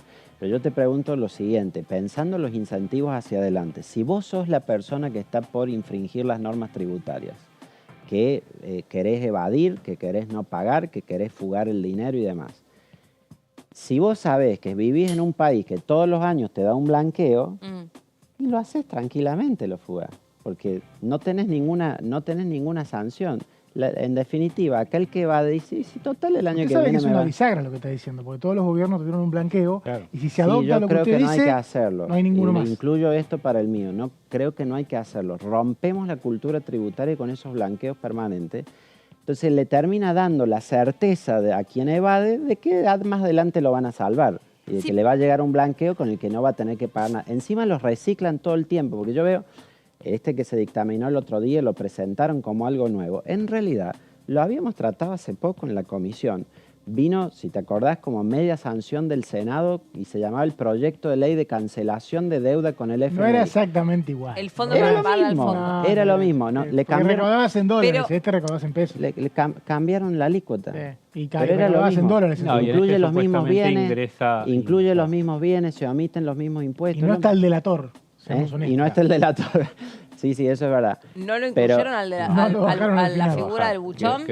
Exacto. Pero digamos, lo mismo que habían presentado como cancelación de deuda del FMI y nos hicieron todo el verso acá de que se necesitaban los dólares para pagarle el FMI. Bueno, evidentemente se necesitaban. Pero ahora resulta que es para otra cosa y el proyecto tiene otro título, pero es exactamente lo mismo. Es un nuevo blanqueo. Como dijo mi colega de bloque, Rodrigo Loredo, parece un centro ontológico esto. Estamos haciendo blanqueo todo el tiempo. Escuchame, pero son divertidos los cordobeses, yo no tanto, pero tiene razón. Sin la figura del buchón, ¿cómo van a hacer para que alguien diga que se compromete a traer sus ahorros?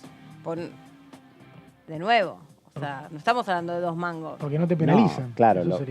Ese sería el beneficio. El incentivo es la superpromo. Claro, la superpromo. Porque, vos debés, te pongo este ejemplo, vos debés a la AFIP 1 millón de pesos en términos de impuestos. Con multa, todo y demás, la AFIP te podría cobrar 2 millones, por ponerlo en números gruesos.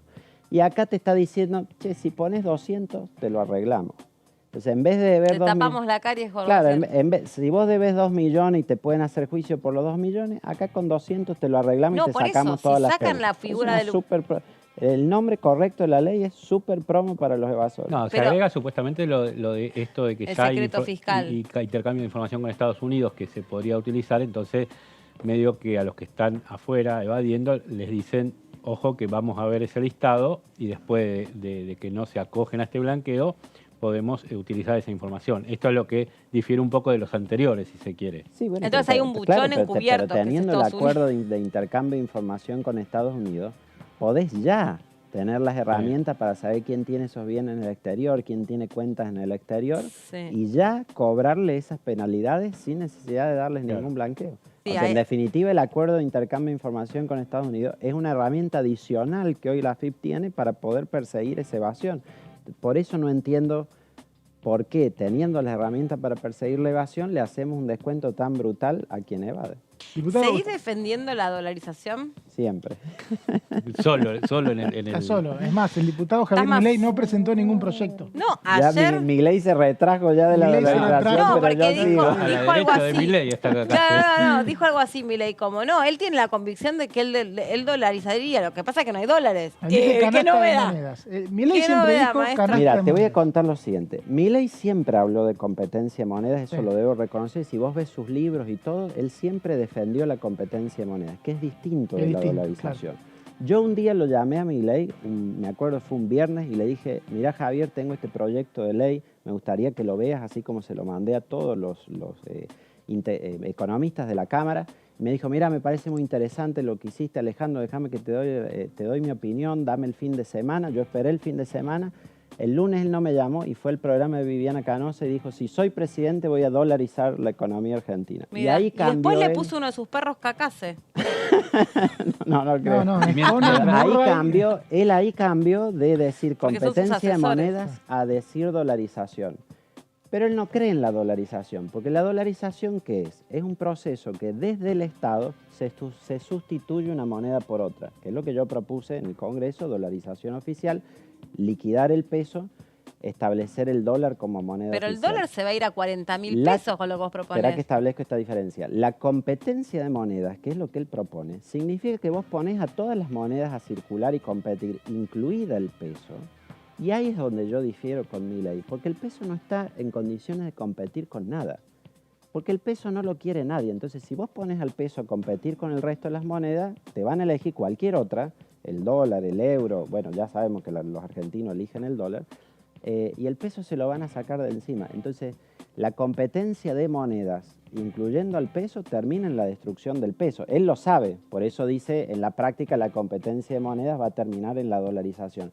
Pero no es lo mismo implementarlo de una manera u otra, porque implementarlo con competencia de monedas va a hacer que cada uno que tenga peso en la mano vaya perdiendo valor cada vez más de una manera desenfrenada hasta que se quede sin nada. El punto, la gran duda de ese proceso, que siempre está, lo hemos hablado muchas veces con el diputado, es terminar sufriendo los shocks externos de la moneda, en el caso, por ejemplo, no tener moneda propia, tener una moneda como el dólar, terminar sufriendo todos los shocks de los países vecinos, que también tienen una moneda que sube y baja, y que en este caso, al nosotros no tener una moneda propia, en algunos casos devalúan o no, y terminar como terminamos en la convertibilidad, que teníamos muy poca circulante, y los gobernadores, vos recordás bien, porque sos de una provincia, dijeron, ¿sabés qué, gobierno nacional? Yo voy a imprimir mi moneda, venime a buscar, y en realidad terminamos con un circulante paralelo.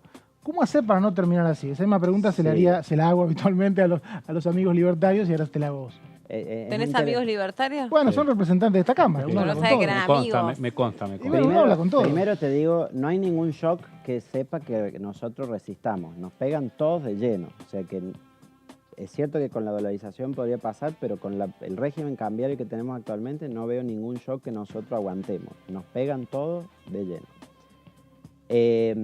Entonces eso hay que tenerlo en cuenta. Hay otra cosa que te agregaría sobre el tema de Milei, que ahora es saludable que se esté discutiendo el tema, que lo haya instalado, pero es muy importante cómo se implementa la dolarización.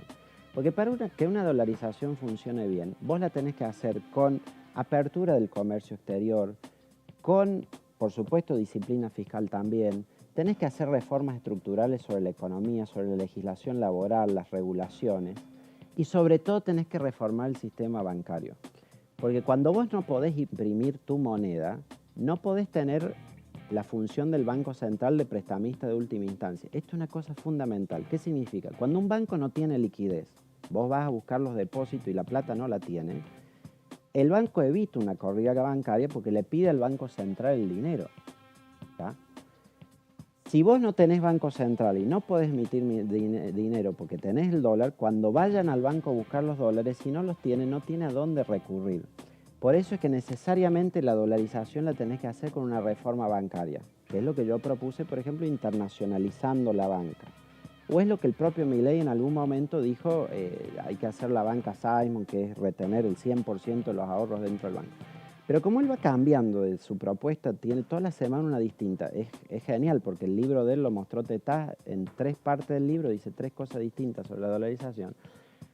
Ahora ha tomado un nuevo plan de dolarización que es de un economista de Ocampo, que bueno, es muy valioso que él haya hecho la propuesta, pero que no incluye una reforma profunda del sistema bancario. Entonces vos tenés un gran riesgo en un país como el nuestro, que tiene una desconfianza hacia los bancos enorme.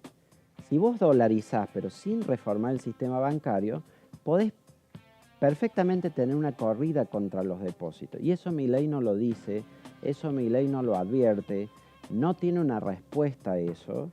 Y a mí me lleva la preocupación de que si él ganara y dolarizara mal.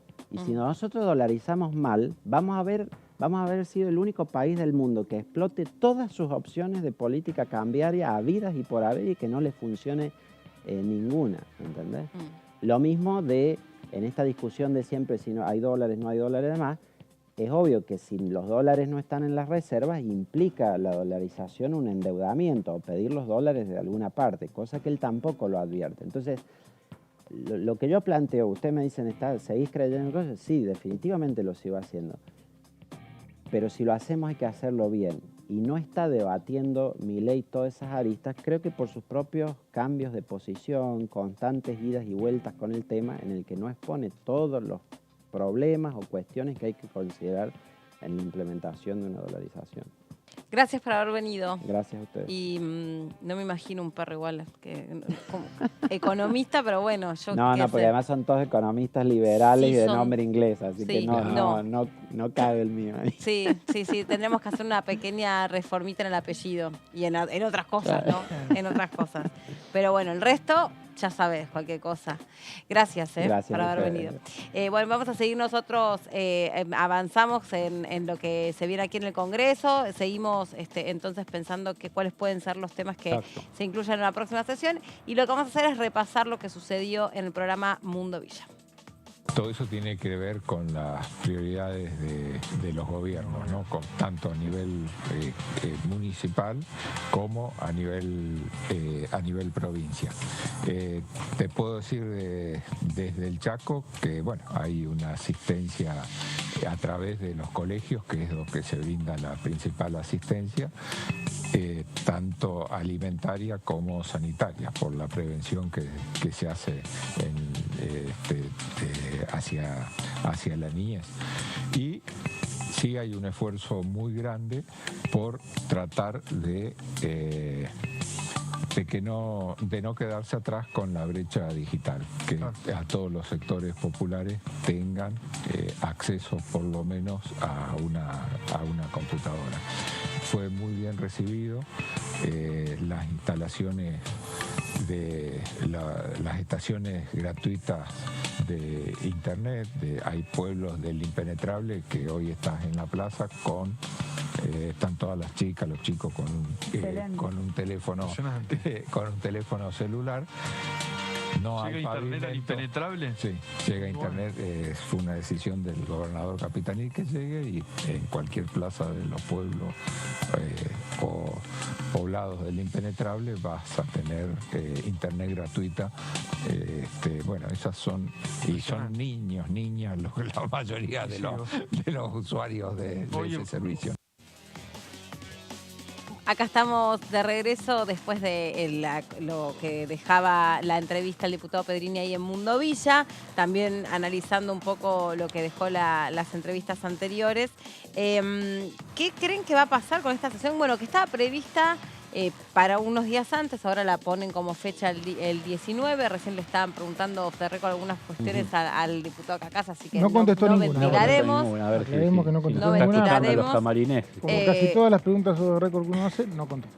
Claro. Bueno, porque está bien asesorado el diputado. Mirá lo que le pasó mirá lo que le pasó a De Michelis en el vestuario de River. Por hablar con periodistas, después va... Qué torpeza, un torpe.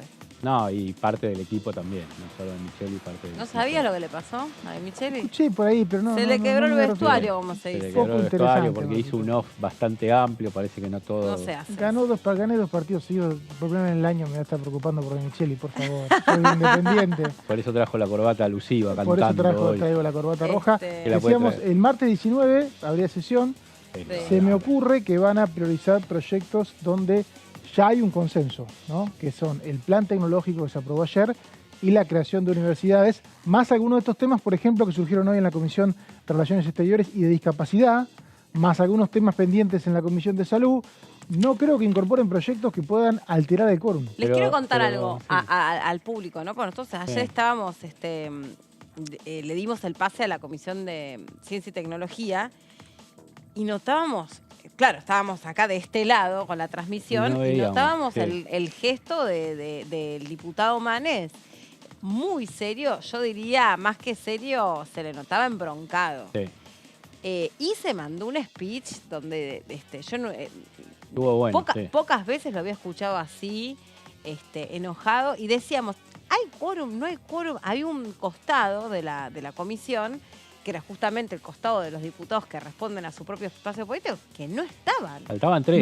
Yo en la previa y en ese relato yo los enumero algunos, justo minutos antes de que diéramos el pase a la comisión, que veía que no pasaban detrás de las cámaras, porque no teníamos ese ángulo, no pasaba Base, no pasaba De Luca, no pasaba Comechet, no pasaba ninguno de los diputados, que siempre los ves, aunque sea mientras estás haciendo una entrevista. ¿Seguro? Que van ingresando. Seguro. Y no ingresaban y tardaban Manes en hacer la apertura, y finalmente, bueno, fue lo que finalmente sucedió, que dejó en evidencia, y en un momento dijo, bueno, y para los que miran por televisión, los consensos se construyen de otra manera, el diálogo va por este lado, no todo se puede partidizar, no todo puede ser cuestión de facciones. Muy enojado estaba. Sí, no me vine a la política hace 2 años para esto, resigné cuestiones personales que me iban muy bien para estar acá, que cada proyecto sea partidizado al extremo. O sea, muy enojado estaba. A lo último, el abrazo de casi todos los diputados del Frente de Todos que se iban de la reunión y el agradecimiento.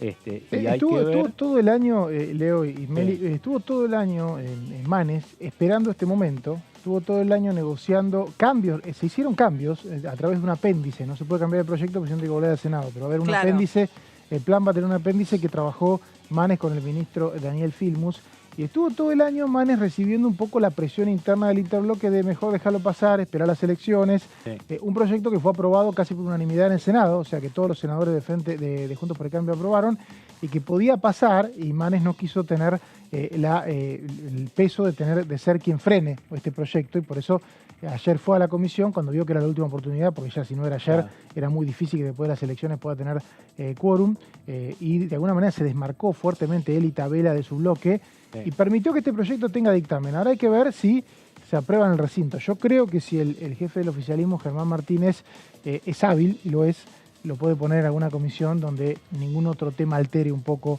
el debate y esto puede salir, ¿no?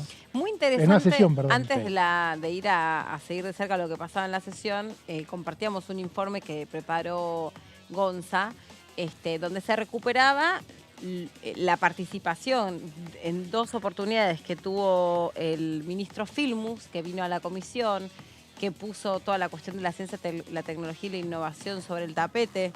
Entre otras cosas, venimos también de la agenda Milei que pretenden, ahora dolarizaba, ahora dice que no va a dolarizar, pero decía que iba a destruir o a arrasar con el CONICET.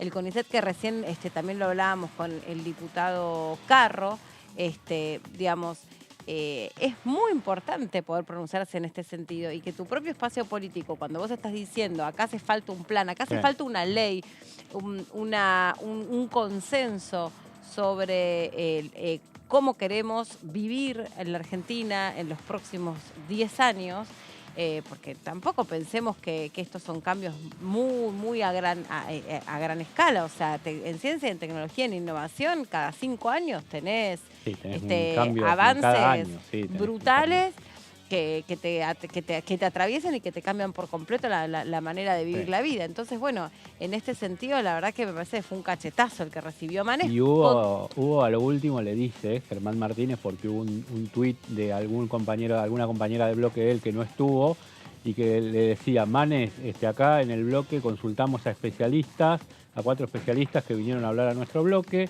no, usted como diciéndole desoyó esto, y el tema es que finalmente se avanzó y la política no es por este lado, decía la diputada Sabrina Machet en un tuit, que finalmente luego lo borró, y cuando terminó ¿lo borró? Exactamente, lo llegó a levantar. Lo llegó a leer Leo. Lo llegó a leer yo y lo levantó el parlamentario, José Di Mauro, lo llegó a leer y lo escribió. Luego la diputada lo retira cuando en la comisión se menciona que hay un tuit interno de Juntos por el Cambio cuestionando esta actitud de Manes, pero el tema ya quedó instalado, digamos. Claro, y también lo hablábamos más temprano con la diputada Brauer, ¿no? Que es una persona que además tiene mucha relación porque su hermano es científico, y decía, nos ponía el ejemplo de cómo la ciencia y la tecnología en algunos países ha logrado generar una enorme cantidad de puestos de trabajo y de ingresos. Por ejemplo, decía el caso de un laboratorio que desarrolló una droga que ya existía para el tratamiento de la diabetes y que ahora sería utilizado para la lucha contra la obesidad, contra el sobrepeso. O sea, esa sola droga, ese apoyo de ese laboratorio mixto, público-privado, ha permitido duplicar los ingresos. Bueno, ahora vamos a seguir ocupándonos de la Comisión de Ciencia y Tecnología. Le vamos a dar al diputado Tonelli, que está con nosotros. ¿Cómo le va, diputado? ¿Cómo anda? Muy bien, por suerte. ¿Todo bien? Todo muy bien, porque además la Corte acaba de tomar una decisión muy acertada. ¿Sobre la jueza Figueroa. Cuéntenos, porque nosotros estamos al aire con otros... Acaba de resolver la Corte que la jueza cesó de ser jueza el 9 de agosto, cuando cumplió 75 años, como dice la Constitución Nacional, y que por lo tanto él tiene que irse a su casa. Sí. Hubo otros casos que no pasó, ¿no? Recuerdo la jueza, no me acuerdo si Silvia Mora, que... No, pero espere. A ver. Vamos a ver, porque hay muchos casos. Hay muchos casos. Claro. Hay casos de jueces que fueron designados antes de la reforma constitucional del 94. ¿Qué es ese caso que decía? Es el caso Fait. Ah. Entonces, esos jueces no estaban alcanzados por el límite establecido en la Constitución de 75 años. Porque eso fue introducido en la reforma del 94, antes no existía. Antes los jueces seguían, decía la Constitución, mientras dure su buena conducta. Después hay otros casos de jueces que aún habiendo sido designados después del 94, obtuvieron medidas cautelares o sentencias que declaraban inconstitucional esa cláusula de la Constitución y seguían. Bueno, hasta que finalmente la Corte, hace unos años, dictó una sentencia en el caso Gifrin, referido al camarista Leopoldo Gifrin de La Plata, y dijo, señores, la Constitución dice que a los 75 los jueces cesan y no hay más discusión respecto al tema. Bueno, sin embargo, a pesar de la claridad del texto y de la sentencia, la jueza Figueroa había optado por quedarse. Usted presentó un proyecto ayer, ¿no? Sí, ayer presenté un proyecto referido al tema. Bueno, el proyecto dice, o propone, que cuando los jueces cumplen 75 años, el cese sea automático y no dependa de acto administrativo de ningún tipo ni de ninguna decisión de nadie. Salvo que el Senado haya aprobado una prórroga. Por supuesto que no el Senado, no. Salvo que antes de cumplir los 75 reciban una nueva designación por parte del Poder Ejecutivo que requiere el acuerdo del Senado. Pero si no hay nueva designación, no trámite iniciado, no, designación, como dice la Constitución, a los 75 a la casa. Bueno, hoy la Corte, hace un ratito nomás, acaba de resolver que la jueza Figueroa, como dice la Constitución, el 9 de agosto dejó de ser jueza. Diputado, usted, Me parece que es una decisión sana. Hablando de decisiones de la justicia, usted está y forma parte de la Comisión de Juicio Político, viene siguiendo muy de cerca toda esa actividad. Yo creo que ahora está un poco más tranquilo y sonriente porque esta semana no hubo Comisión de Juicio Político, porque si no es como, es otro el tono que se maneja. Pero le quiero preguntar, porque había mucha expectativa por la visita del ex ministro de Seguridad de la Ciudad de Buenos Aires. Bueno, ¿con qué se queda de su testimonio? ¿Para qué ha servido su...? Para nada. Para nada. Como todo lo que pasa en la Comisión de Juicio Político, no sirve para nada. ¿Por qué?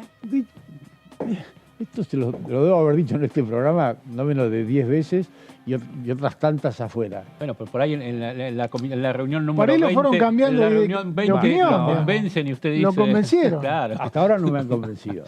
Yo insisto, no hay motivos para enjuiciar a los jueces de la Corte Suprema. No hay razones que justifiquen el supuesto mal desempeño de los jueces de la Corte Suprema.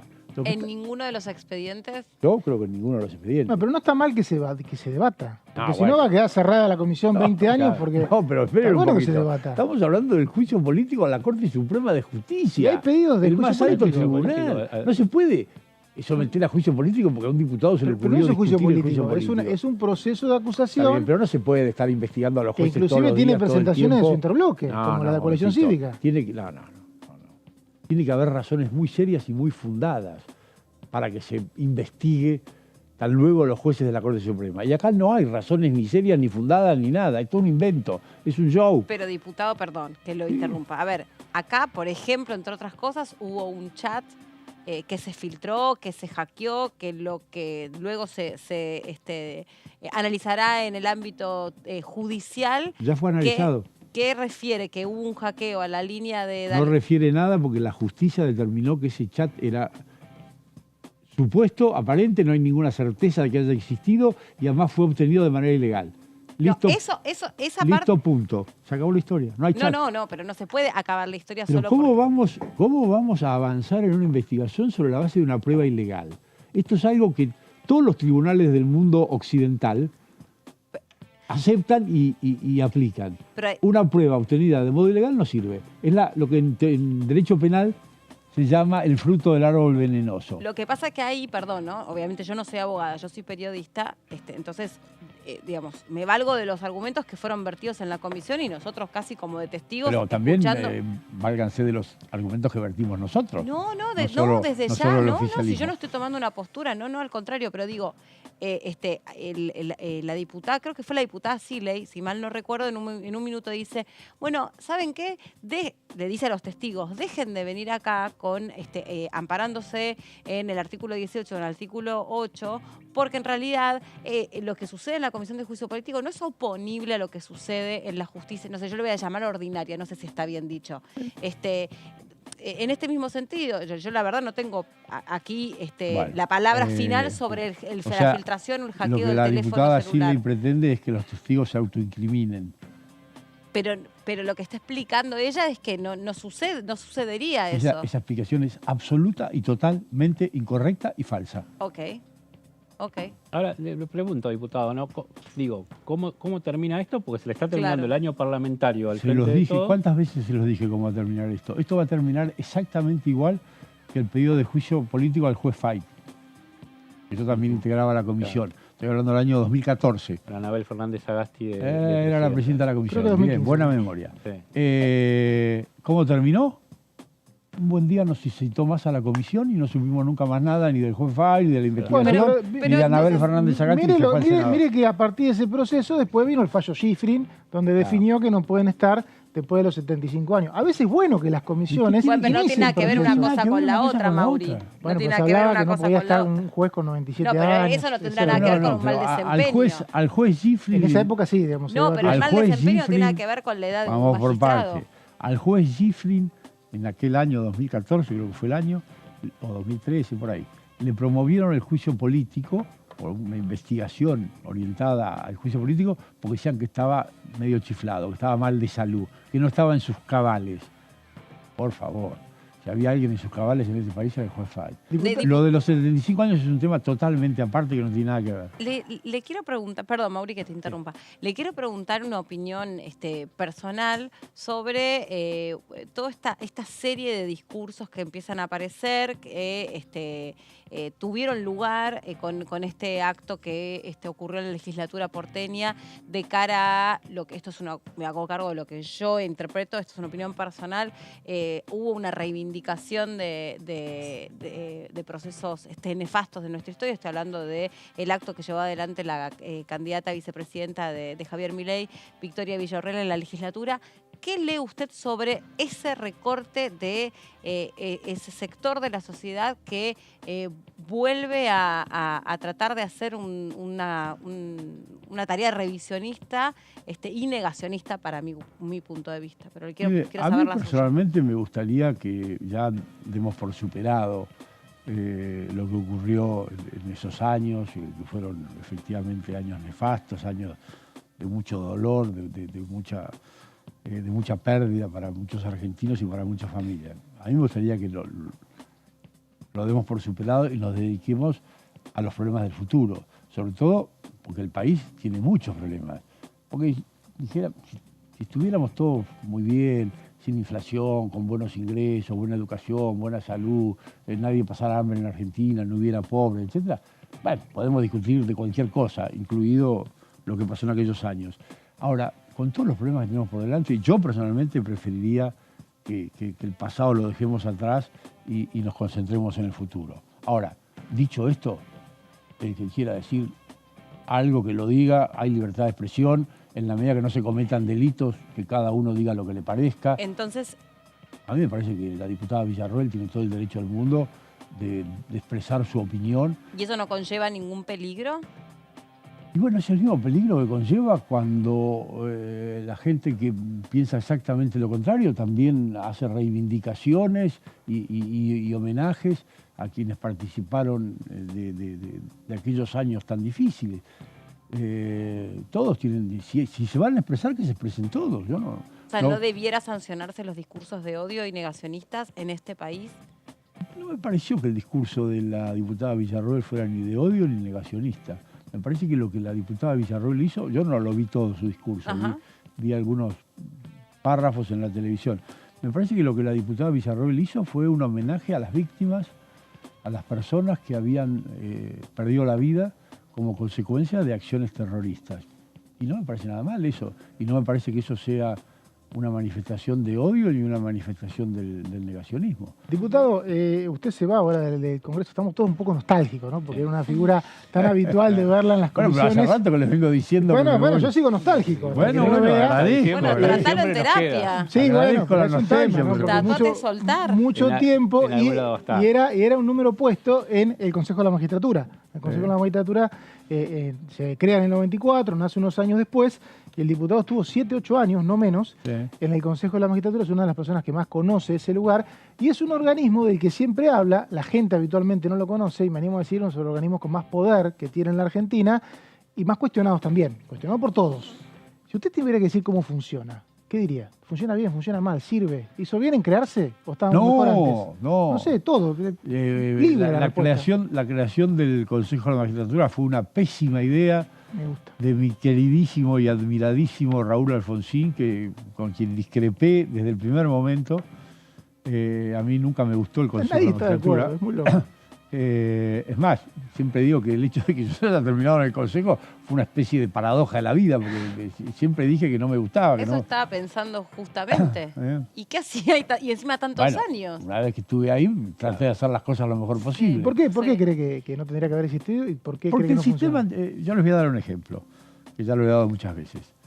En los contratos más importantes que se firman en el mundo, esos que son por cientos de miles de millones de dólares, que se firman entre empresas y entre estados de todo el mundo, se pacta la jurisdicción de los tribunales de Nueva York. ¿Por qué? Porque pasan por ser los mejores jueces del mundo. ¿Cómo se designan los jueces en Nueva York? Del mismo modo que se designaban en la Argentina antes de que existiera el Consejo de la Magistratura.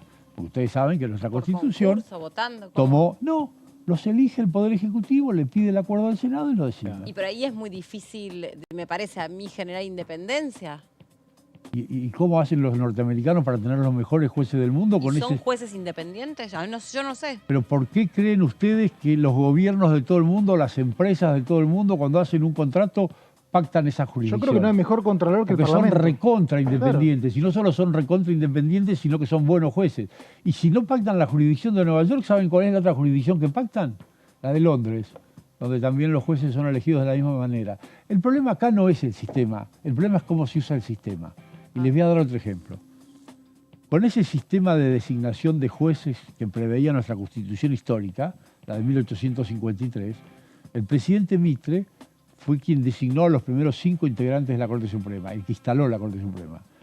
Mitre designó a 5 juristas que eran los mejores juristas de la época y que además eran adversarios políticos de él.